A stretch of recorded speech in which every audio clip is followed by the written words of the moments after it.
and you better have a plan for where the puck's going to be in the next 5 years, or you're going down no matter how good you are.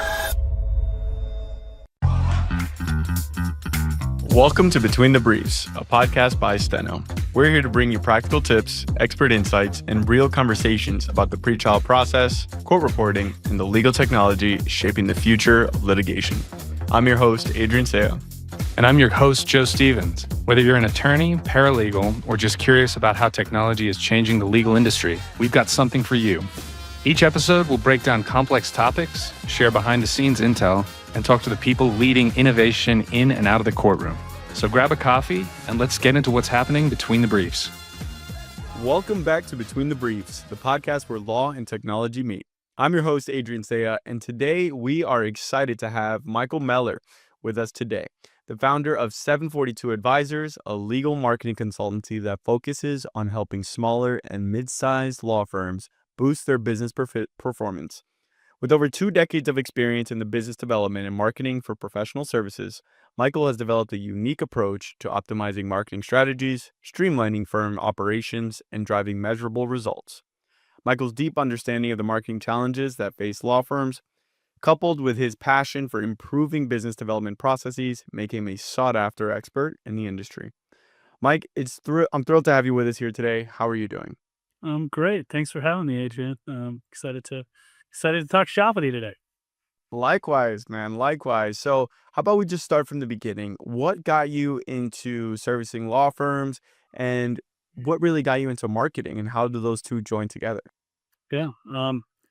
Always been fascinated with the media. Always been fascinated in psychology, sociology.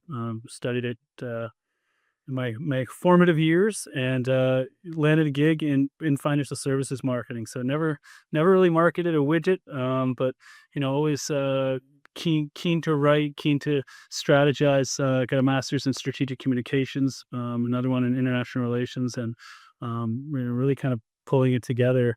How organizations face the market, how do they go to market, making sure that they have a crisp and clean, unique selling proposition, and that they drive that really throughout all of their elements, whether that's the philanthropic efforts they do, whether that's the PR, and then business development. So started in finance, went over to consulting, not many people, I guess, even knew there was legal marketing when we were growing up, but it was really fascinating. My first role at Police, coming in and kind of seeing how what it looks like. Seeing the big four probably a decade or two ahead at that time of the things happening, and really was excited about the opportunity to kind of build something from scratch. So led the proposal and pitch efforts over there with a colleague of mine globally, and just slowly have kind of moved around. I really was at that front line of BD, and really wanted to get more into understanding the life cycle of how revenue comes in to firms. So the mining and things, those things weren't really I was really in those war rooms. Hey, we've got an Apple pitch coming up in 3 weeks. We're not sleeping. Rehearse and do these different things, and kind of moving on into a CMO role and really seeing, hey, you know what, here's an opportunity, here's the types of firms, and starting that organizational mapping really from the outset. And so I've appreciated kind of putting all those pieces together as I've gone through my career. And yeah, we launched my own business last year. Was most recently a CMO prior for almost a decade there, and sort of a spontaneity of different things. Had some health things, and I just also said, every firm I'm going after is really facing a lot of the same issues around. We've all talked about AI and all this different stuff, but it's really about basic blocking and tackling. Are firms tripping over each other? Are they communicating properly? Are they harnessing their information? When they get a phone call and it says, what are we doing for fashion companies? Are you able to pull that information together? Are you kind of saying, well, here's what I do, or 80 other lawyers, and you hold on a second. And so really having that organizational structure is really key in improving win rates. It decreases realization and makes firms more money because the attorneys aren't in non-billable situations running around trying to reinvent the wheel. I feel like there's a big market void there.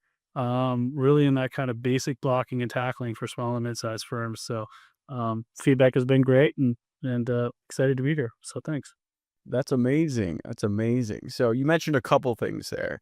So you talked about your time at Paul Weiss. When you first joined, was the position open for someone in marketing and they were looking to tackle their BD and improve it, or business development? How did that look like, and what really got you that first step in the door? Yeah. So KPMG, where I was before Paul Weiss, like I said, a little more advanced in regards to technology, in regards to buy-in, in regards to folks seeing the value of marketing and BD professionals, non-lawyers sort of thing. Um, and we still kind of chuckle about it. I was at KPMG. I had a colleague from Deloitte, and so we were running a pursuit resource center. This was a 5-team fly-in, kind of all-star team. We'd come in, we'd be kicking out partners. This guy's not going to cut it. We want you guys to rehearse this over and over again. We're going to play devil's advocate. I was taught, that's exactly what we want. And I think there's a little bit of a misguidance, I suppose, coming in. They said, "We don't need that. We don't rehearse. We don't rehearse for oral pitches. We don't really do any of that stuff. Um, I need you to do. I need you to do what we tell you to do." And we said, "Okay, that's not really what we were told." Um, let's, that's the challenge. I don't think that we're any consultant is coming up with anything extraordinarily innovative. It's really about how do you implement it in my firm? Do you have a Jenny who's really difficult here? And how are you overlaying this strategy and through the lens of our culture? And I think that that's really what separates good consultants from great consultants, because you can look at something from 10,000 feet away and say, well, this is easy, just change the CRM, force everyone to do this, and we're going to be great. Well, you don't realize the politics and the basically the politics at play, and kind of what's really pushing all those buttons. So that's really a lot of law firms want that intelligence in house, and so really where you can separate is someone who can come in, knows what right questions to ask, and knows how to champion change management. I think that's really the key. You mentioned some real golden nuggets there, and that's really identifying key decision makers and understanding who can be the champion of your service or really of the change within a firm. Now, Uh-huh. at your current role at 742 Advisors, what are some gaps that you're realizing law firms have, and how do you then convince those key decision makers that this really is a problem and it needs to be changed? Yeah, yeah, it's a great question. As my dad said, it's tough to walk into a group of millionaires and tell them they're wrong, and yet that's what you do every day for your life. Um, and, that's that's the $10,000 question. I think you can point to strategies that work, and you're arguing with lawyers. Well, that's not our firm. Well, okay, we're not going to know it's successful unless we try it. So it's a real chicken egg scenario there. People love failure stories, and I remember coming into Prior and saying, "Ah, this is all so easy. Let's just make it firm-wide policy." And you could hear the chuckles down the street because you hadn't really gone through, understood. And so, really, some of my advice is you got to know the answers to the questions before you ask them. Um, Coming in, and you want to convince the executive committee to buy a new CRM. Um, y- if you didn't do your homework and you don't have 5 of those people on board with you, and you go into that executive committee meeting and it's the first time anybody's heard this, you're not going to get it. And so, understanding, who's really key here, what's important to them. I tackle the toughest partners first. If you can get them on board, and get them, hey, if that doesn't work because it has to do this. Hey, okay, they're tough people, but you get them on board, you're really in good shape. So getting those 2 or 3, letting them know that, their voice really matters. Many times they're the ones who, make it rain the most, and their voice does matter the most. And so getting them on board, and then showing them quick wins. So I do a lot of piloting with the tough folks, and you get them on.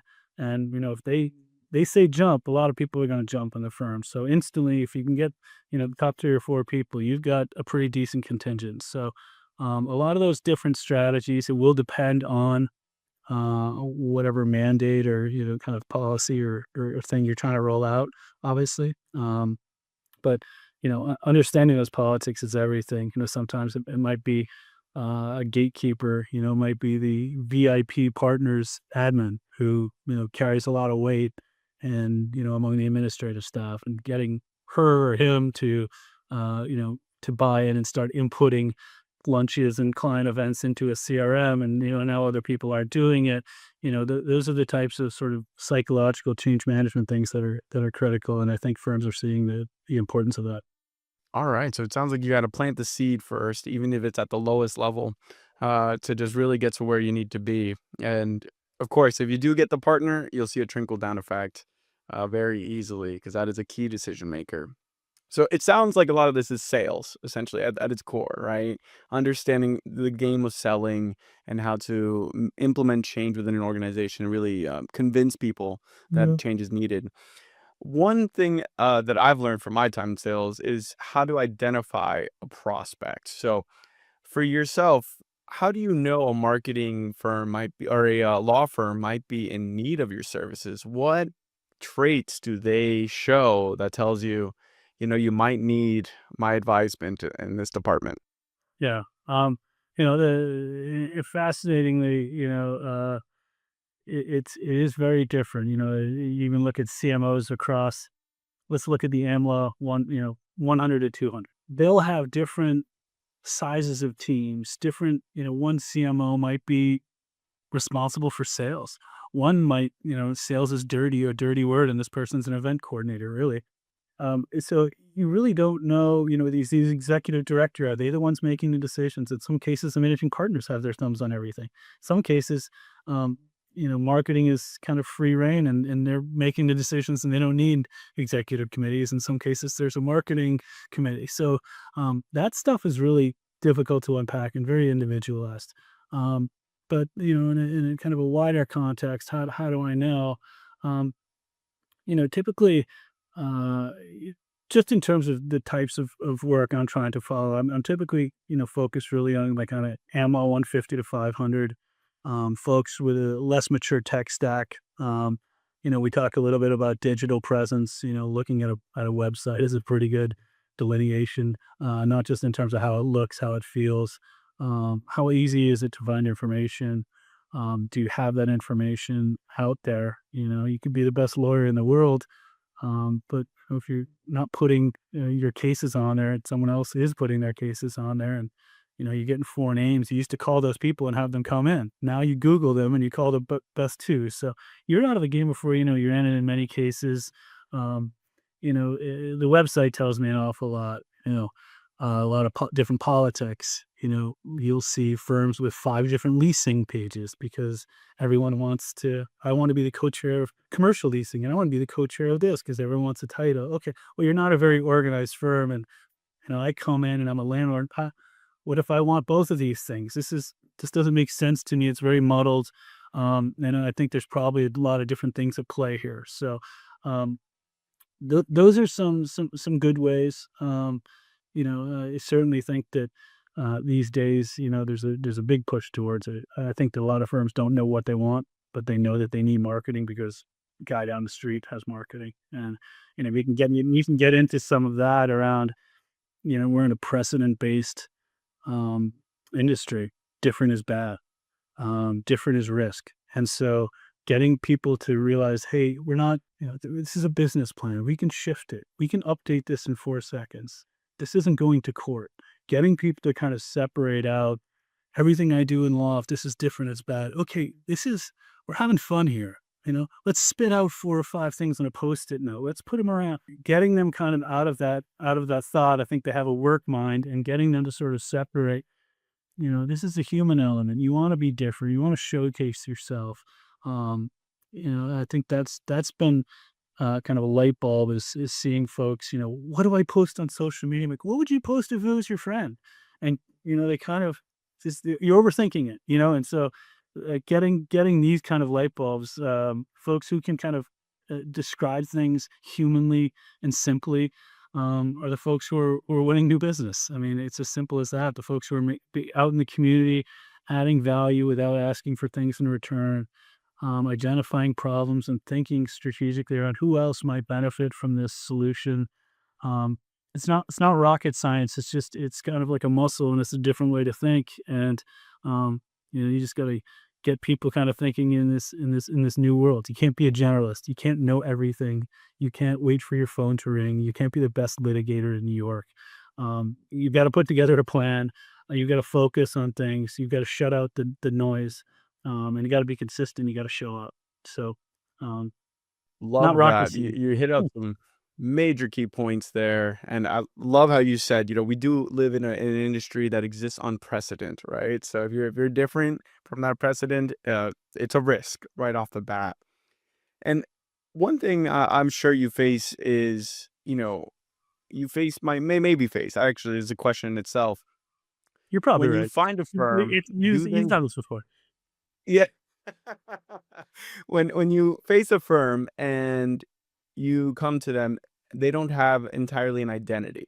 Like they know they might be let's say, an accident law firm or a defense firm, but who they are and what makes them different isn't exactly showcased on their marketing efforts, on their social media. Can you walk me through what steps you would have to take to help a firm really identify and bring out what makes them different? Sure. You know, go to market strategies. They can start in a number of different ways. Typically, if we just took an individual attorney, we can kind of then turn it into a firm. But it's a combination of what authentically you're really good at. They call it Ikigai, right? What are you really good at? Um, what are you passionate about? What can you make money with? What will kind of change the world? Those types of things. So, lots of times I'm saying, hey, what's your favorite thing to do? And what makes what's the most lucrative thing? Hey, I love doing this, but it doesn't, man, we lose money on it. Okay, well, that's probably not something we want to double down on. Well, I love doing this, but my perfect world, I'd be 80% of this. It's okay. Well, why are you go to this thing every year, but you don't even want that business. You prefer this business, and yet we do nothing about it. So these kind of things to get people to sort of simplify and say, yeah, you know what?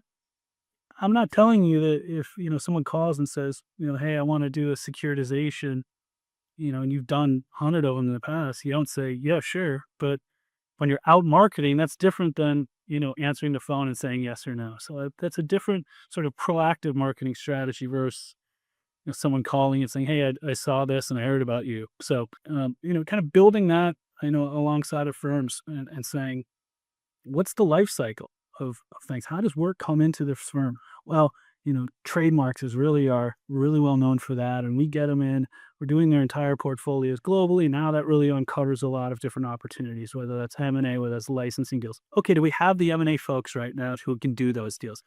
Well, we can do them domestically and we can't do them. We don't, we just lost our international.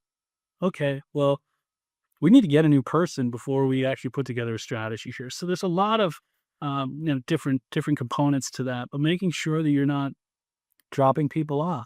Oh, we got a great P&E side, but we farm that out. Okay, who do you farm it out to? Well, this is full service firm. Okay, do we lose half of those people? Well, yeah, actually we do. Okay, well, we got to really kind of figure out how all this different stuff works, where we're losing folks in that life cycle. Are they going to different firms? Why? And you got to talk to clients to understand this stuff. And this is very foreign. This stuff seems, again, sort of relatively straightforward. But knowledge is power. We've been legal has always kind of been, you come along with me. I'm thinking of the word apprenticeship model. And so, we've always kind of done it this way. No one talks to my clients except me. Things used to be done in a handshake. Now, it's not really about that, but it's also about power and leverage. At the end of the year, if you don't give me this, I'm going to go somewhere. I'm taking these clients with me. So they haven't historically really been about sharing, been about thinking about, broader things more strategically about how to bring in hey, you know what? If I'm a trademark person, let me really think about this. How can I team up with these different folks? How do we, maybe not think along trademark lines, which is how our organization is structured, but think really about how the client structures things. Restaurateur doesn't care that Adrian, you form in the company, and I do the labor work. They want to cook, and we're going to send them a bill at the end of the month, and hopefully that bill isn't too high. And that's the sad reality. We're vendors. You want to say it's a craft. At the end of the day, we're vendors. We're consultants, just like me to a law firm. Law firms to Oracle, right?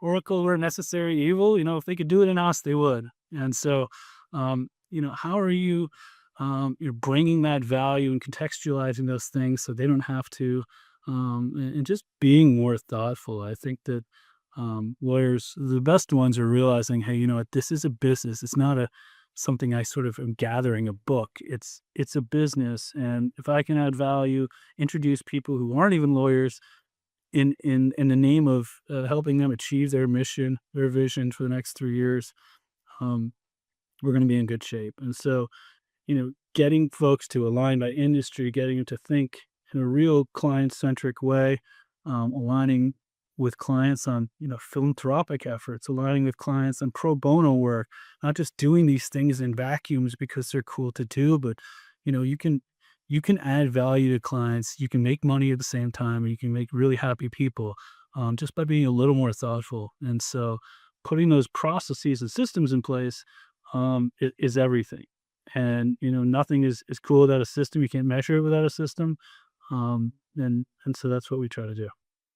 That I love it. You speaking my language here. Everything must exist in a system in order for it to be very successful. And you talked about how people may practice law and think, hey, I'm going to law school, going to be a lawyer, and they get very involved in the law side without totally realizing the business side of law. Operating a law firm is a business at the end of the day. Now, I actually wanted to kind of a little bit put you in the hot seat here, maybe not, but if you had like a 1 to 2 minute pitch that you would give to these attorneys that are listening right now who are hesitant to change, kind of want to do things the old ways of, hey, I'm just practicing law firm. I don't got to adapt to these new marketing strategies. I don't need these new things. What is your 1 minute or 2 minute pitch about why they do need it? Why should they invest in a consultancy or a form of system building or marketing efforts within their law firm? Sure. I talk to, litigators, and I say, what do you want to be? I want to be the best litigator in New York. I say, okay, that's built on zero proof. I mean, you might think it and it might be the case, but there's zero proof that that's the case. You are having difficulty differentiating yourself on this floor of litigators. And there's 6 law firms in my elevator bank. So we've already got 400 litigators. So I think they're the best litigator in New York. And we haven't even left the street. We haven't got to street level yet. So, what are you doing? Anything that's different? You're going to go to a bar association, talk on something, and expect this word to come up. Well, and you also got to realize that buying cycles changed. We talked a little bit about this before, but you're saying, give me the top 4 art law attorneys. I'm going to give you those 4 names. You're going to Google. Now, attorney A puts all of their, she's got all the litigation she's done for copyright, working with MoMA. I did this. I work with Christie's. I've got these galleries. I did art provenance. Wow. That person's good. This other person, never updates their bio. They might be awesome. They might be in chambers, but you hear their name and you go there and it's a 1 paragraph thing, and you just, well, when they call me, I'll tell them all about it. Well, that doesn't happen anymore. So they're going to call this other person because they got the name and they said, that's not really impressive. This person hasn't spoken on anything in 10 years, and they don't even go to events. Who is this? They just think they're on top of it. Those are some pretty big changes. And you think about, pitches coming in and people just being a little bit more formal, needing a more complex buying cycle. It used to be one GC signs up. Now you've got 6 or 7 different people. You got procurement involved, pricing, different people. And so how are you appeasing all those stakeholders? Do you have, could you even harness the information you have? The amount of pardon the interruption emails people send around. What have we done for fashion clients? Because it's kept in three different systems. They're not talking to each other. And this stuff happens in $100 million law firms every day. And, if you have this stuff where it's hey, I've got a call coming up in 2 minutes. What's the white collar work we've done? And you give it to somebody, they can speak to that. It's got, hey, here's the other lawyers who's involved. That stuff's on your bio. You're going to be getting a lot more incoming. You're going to be able to convert a lot more of those opportunities. And you're going to have more time for your family. And frankly, because, you're not going to be sitting around, running around with your head cut off, redoing these pitches that you've done 900 different times that are, not in centralized areas. So it is, the people get it pretty immediately, but that onus for change is still the thing that, yeah, I'll do it tomorrow. I actually have a funny cartoon that's in, in one of my intro pitches, and it's, these guys at a war, and they're sitting there shooting arrows at each other, and someone walks up with a shotgun. They said, hey, the sales guy wants to talk. He said, I don't have time for that. I'm too busy fighting this war. And that, in many cases, I liken that to, law firms saying, hey, whether you guys, it's Steno, you guys, innovating in these areas, right? It's the same thing. And they're saying, I don't have time for this. It's, well, if you waited 5 seconds, I'm saving you 10 hours a week, So, getting folks to maybe carve out that time, to think about the future. I think that's a big thing, whether that's business development. Hey, get 20 minutes on the calendar. Go post on people's LinkedIn's. Go make sure that your digital presence is on. Go reach out to 3 different people, right? Go write an article. Go getting them to, think about that future. Think about, hey, you're busy now, but, now's the time to kind of keep that pipeline going so that when this matter wraps up, you've got other opportunities that you're not kind of starting again back from the ground. And, I liken myself to a gym trainer, for business, for lawyers, right? At the end of the day, it's like they got to do the work. We can show them how to do it, but they can try to do the. There's the AI that's trying to do stuff. You see right through it. People who can kind of look backwards, say, hey, you know what? I'm actually really good working specifically with luxury companies on these trademark issues, and a lot of times they involve licensing deals. And I'm pretty good about monetizing that stuff. If you're doing it for one firm, let's go identify who those other 8 firms are who could benefit from this. You've already done it. Now we just need to go connect the dots with these people. They historically haven't thought like that. And they say, you know what?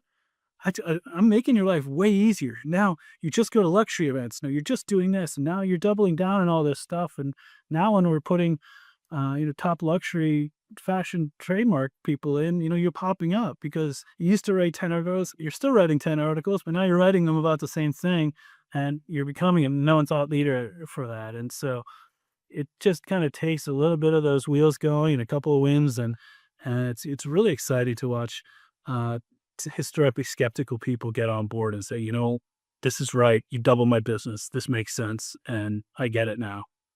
Love that, especially for those who have taken the leap and actually have seen success. And as you mentioned, you could bring the horse to water, but can't make it drink. So they have to convince themselves and really understand the value in the future that they're investing in. Yep. And Adrian, to your point, leadership is so mission critical in that, in leading by example, and not the kind of the old school of do as I say, not as I do. If you're not inputting your stuff, if you're not, sending us your closed matters, if you're not doing this stuff and you're yelling at everyone else too, that word gets out. And, it's just, you watch it crumble because we know that Jenny doesn't have to do it because she makes $5 million a year. Well, now Joe, her lieutenant, he finds out and he doesn't want to do it. And, you really need that tone from the top. It's the only way to make him drink because, I've tried. It It's got to doesn't. trickle down. Yep. Now, I want to change the topic here a little bit and focus on the technology, right? Because I feel within the past 10 years, we have seen in just a literally straight line forward, in my opinion, with technological advancements and even with the introduction of AI. It's changed the game with the way people work. And I'm curious yourself, have you utilized AI or recommended it to any firms to improve their processes? And if so, what did that look like? Yeah. I think there's again, sort of a bifurcation. We talked about this before around getting them to sort of unpack LPM, legal project management, versus sort of non stuff. And so, uh, just like different is bad, AI, I'm not going to go there with legal project management yet. There are people smarter than me, more legal than me, who, I'll defer that question to, but Lord knows, seeing some of those hallucinations are, certainly scary where they're making up precedents and, I won't touch that side of the coin, but, AI for, mining opportunities, AI for finding key contacts, for helping you to, sort of find org charts, do relationship mapping, draft emails.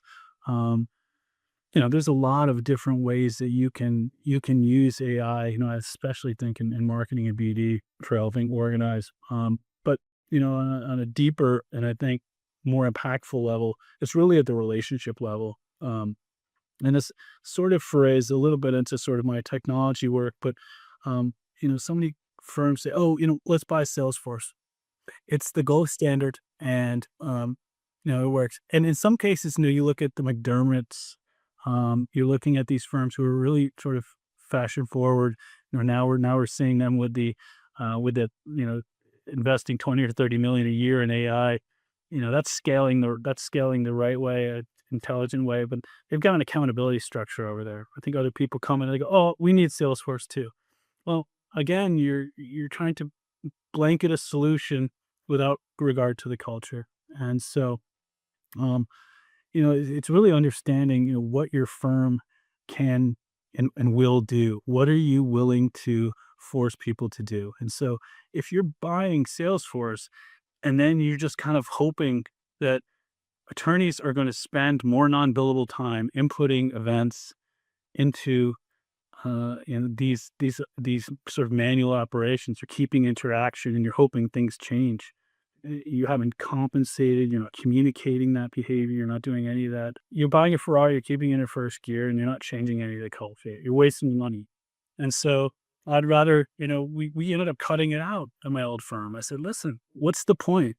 None of this stuff is updated. What we should be doing is let's just get an ERM with a signature scraper. It's not looking at any of your emails. Don't worry about it. But it's looking at the metadata. Now we have updated contacts. At least they're right. You guys, we looked. We're getting 35% of our emails were bouncing. So let's get this stuff in. We're going to automate that. Maybe that's all we need right now. Now, we look up, and if they're this, then they get added to this fashion list, and you have 10 days to tell me that they're not on it.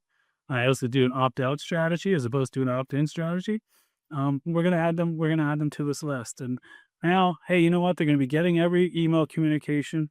That's it. It's a tenth of the price. Well, they're not getting the events. Well, we weren't inputting that information anyway. And so now we've saving $150,000 or a year on licensing fees. Great. But we do 30 events a year. Now we're going to make sure that, whereas 30 of those percent of those emails bounced, now we're going to have 0% of our emails bounced, and now we get an extra person because now we're doing events all the time. So it's really just about, what are you really using? And what's your culture on us in? I think a lot of folks have difficulty answering that question. No, our firms will do it. Okay, well, what's in it for them? Have we changed any policies at all? Do we even have a policy? Well, no, we'll just tell them. It's like, it's not going to work, man. And so, I think getting people to sort of be real, and I think that goes back to your go-to-market question. What's making people different? Understand what you're good at and double down in it. There's nothing wrong. You don't have to be all things. When you lie and you say you're all things, that's when you get in trouble because now you're taking some of your resources and you're inputting them in this, but you got no ponies in the stable to even do the work if it came in. So, it's just being authentic and being smart and realizing that, not everyone is an expert in everything. There's you couldn't even be an industry expert in one industry, as much as you think you wanted to, because it's changing every day. And you get 3 or 4 industries and you get 3 or 4 practice areas. I mean, it's crazy. It's like expecting marketing, who's, I work with, 20 different practice areas. I'm going to know a little bit. I'm going to be dangerous enough to connect dots, but, we're not smarter than, 20 of you put together. Like, that's impossible. And litigators who say I'm a generalist, I guess you argue well in court. You're a good trial lawyer, maybe, arguer, maybe, but you're going to need to pull in real experts to help you to formulate those arguments. And so it's getting people to kind of admit that and come to Jesus and say, hey, you know what? We work better in teams. We work better in packs, and we should start compensating each other and kind of aligning this way. Because we're seeing a lot more results. The clients are stickier. They leave less. They're happier. And so you just got to keep using data. You got to build systems to get the data. So start small, track it, and data doesn't lie. Attorneys do respond to arguments that involve data. So I hear that time and time again. I've interviewed plenty of attorneys, and I've heard the word data come up so many times because it's the truth, right? It's the absolute truth. If you see it and the numbers don't lie, especially if they're tracked extremely well. That's an easy tell for something needs to be improved. And you also talked about how when you are a good leader, you have to really embrace the fact that you can't wear all the hats. You have to delegate at some point. And the best way would be to hire someone who is an expert in that department that they can improve the business. Mhm. I would love to know about the training process here, because a lot of what you're talking about, improved systems, shows new direction for a business, but the implementation could work a little bit differently. Specifically, when you could tell the partner, but what does that look like on the trickle down effect when an associate now has to use this new CRM or new system or even a knowledge base so that we can keep track of where this all lives? What does an implementation really look like? Yeah. You got to look at what's existing, again, we talk about the difference, right? The executive director could also be your marketer and your recruiter in one case, and in some case, I apologize for that. And in some cases, it's really kind of direct people. So matter management, could already have everything right there. Well, we force people to open a new matter, and they do a conflict, and we make them sort of fill out a sentence or two. Hey, here's what this Project Sunshine is about. Okay, cool. Where does that go? Well, it goes to the conflicts people. Okay, well, why didn't we write it? Well, we've kind of always done it that way. Well, okay, so we have all this information, but then it just kind of goes over here and dies on the vine. Do we have? So in many cases, it's really just sort of connecting systems. Hey, we're going to force this, and now we're going to force a drop down that has an industry focus. That's no change, right? Well, and now instead of making this a paper trail, we're going to assign this where now when they input Oracle, it now knows, hey, here's the name and address, and that automatically auto-populates, and now we've got this auto-populates. We've taken this off their plate. Actually, we're just asking them, so it's actually going to be less effort here. You guys on board with that? Well, yeah, no, that seems easier because it's less effort. Okay, well, now what are we doing with this little piece of information? Do we have a trigger? Hey, if this hits, what's a big deal in your book? Oh, for one firm, maybe it's $100,000. For one firm, it's maybe $50,000. Who knows? For one firm, it's maybe, hey, it's Netflix, so this is going to be strategic, even if it's a $2,000 matter. Do you have these little ways to kind of click things, or, if a matter hits $50,000 and it doesn't have a description, maybe that's an alert that gets sent out where, we're being thoughtful. We're not forcing a policy on something we're not going to use. Right. But, if only matters that are, involve high entertainment companies or are over $50,000, great, let's just do that. And then we don't need to ask any of this information right now. And we can sort of build it. And people say, hey, you know what? Wow, we're seeing this. This wasn't a lot of effort. Why don't we have these other ones? It's like, okay, well, we can build this now that you kind of, you see kind of how it works. And so in many cases, the information's there and it's a process.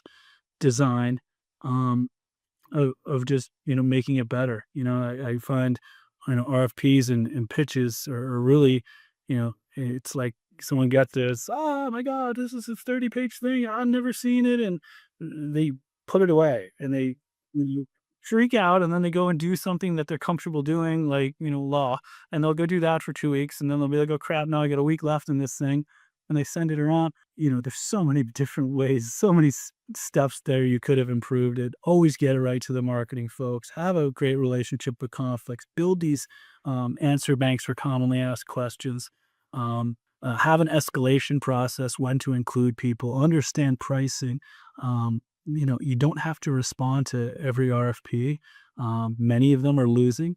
Many of them are price exercises. If you get an RFP from somebody you never met, I'm not going to win it.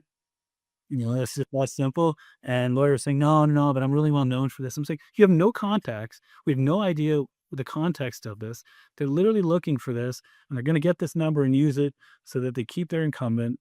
Now, that doesn't mean, you just say no and don't talk to them. There's a middle ground of saying, hey, I can't help but think this is a fee exercise. I'd love the opportunity to maybe showcase something and use it. And maybe you're saying no, but, or maybe, you're not exerting that much effort in it. You're answering the bare minimum and using this as sort of a stepping stone to get other stuff, because, time is absolute, right? It's an RFP. We may as well put our best foot forward. Okay, we've got 60 other RFPs right now, right?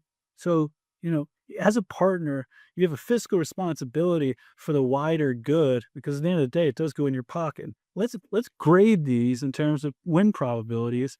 Okay, now we're not keeping, the RFP team here 72 hours straight for 3 things, and, they know you're not going to win. You're not going to win. You've wasted your time. The RFP team leaves. I mean, there's just so many different things that happen without these processes in place. So They're incredibly important. And as you mentioned, you have to think of creative ways that you can present it to other individuals so that it could be adopted as well. So that is massively important. And I wanted to ask you from the seller side, right? The person who's trying to, that person would be you, essentially. Go to the firm and trying to, sell your services to a client. Have you ever had a client that was just increasingly difficult or rude? And how do you deal with that situation? Or I guess deal isn't the word, but how do you kind of adapt to that situation when they're just being increasingly rude of your services or what you bring to the table? listen, um, I think there's a lot of people who, hey, listen, my services are great, and I've got to convince you of this. I've had, more conversations than I can count, um, where I'm 5 minutes in, I said, I'm probably not the right person for you. And it's very refreshing. Trying to, whether that's, how they treat you, whether that's, hey, I just don't see this value. Um, I can sit there and give data. If you don't want to see it, that's fine. I could sit here for the next 30 minutes of my life trying to convince you of something, but there's probably 70 other people who, in, sending this to them, my 30 minutes are better spent elsewhere. So I'm kind of changed my approach to, I'm looking to disqualify firms, and I'm looking to see, who else I can send them to. And, when I break down to it, it's, hey, here's 7 or 8 folks who are really interested. That's all we need. I'm a one-man shop. I really only need one, but, it's, when you kind of think of it that way, it is liberating, and it really opens you up. And I say the same around, attorneys with, I said, when you're saying, no, you're saying yes to a lot of things by saying no to this. When you said, you're focused on luxury, it doesn't mean you're doing less work. It means you're doing more work, but you know exactly what you're doing. Now all this stuff is just white notice. And so when people don't see that service, it's like, great, you're making my life easier. Now I get to kind of go down and focus on the folks that do. I might try to learn something from them. And so, what is that? Just so the next time I'm kind of seeing what are those triggers that are going to make people say, hey, you know what, Mellor sucks, or whatever that is, right? Or marketing sucks, or, whatever. So just try to continue to learn, be out kind of pounding it, tweaking your message. But it's ongoing, it's iterative. It's not like law. There's not really a right answer. What works for you doesn't work for me. You got a better personality in this way, and however that is. And people also just mesh with people, right? So, and realizing you're not for everyone is pretty liberating. That's the key. That is the key. Now, we always ask this at the end of our conversation, and that is, what is your hottest take on the industry right now? Yeah. Well, everyone would say, you're seeing a sort of hourglass approach with law firms, with the middle market firms. We're merging, we're going to scale, and then you got firms kind of coming out and really being specialists and saying, I don't need to pay for all this overhead and be a $3,000 an hour lawyer. I could take my 10 best people. We can do this for $2,000 an hour and save our clients money and make more money in the interim. That's kind of always happened. But I think that firms are saying that was kind of last year's take, right? Hey, this middle market's getting smaller. We've got specialist firms and we've got this.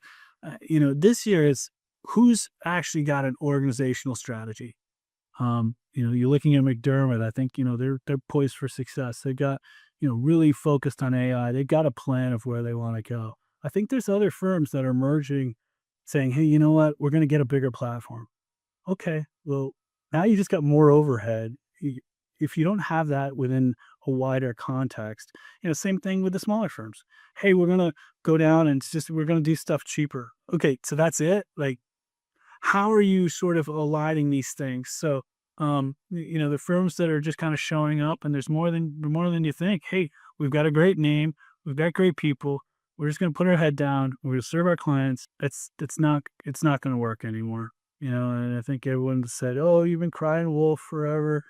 The table stakes continue to raise, continue to talk to GCs, and, they're voting with their wallets. They're pulling stuff in. They're figuring out these AI models, and, it's going to be moving up more and more to senior folks. I don't know how the associate apprenticeship model is going to be. That'll be fascinating, because the first and second years, folks aren't going to pay for them anymore. And you better have a plan for where the puck's going to be in the next 5 years, where you're going down, no matter how good you are.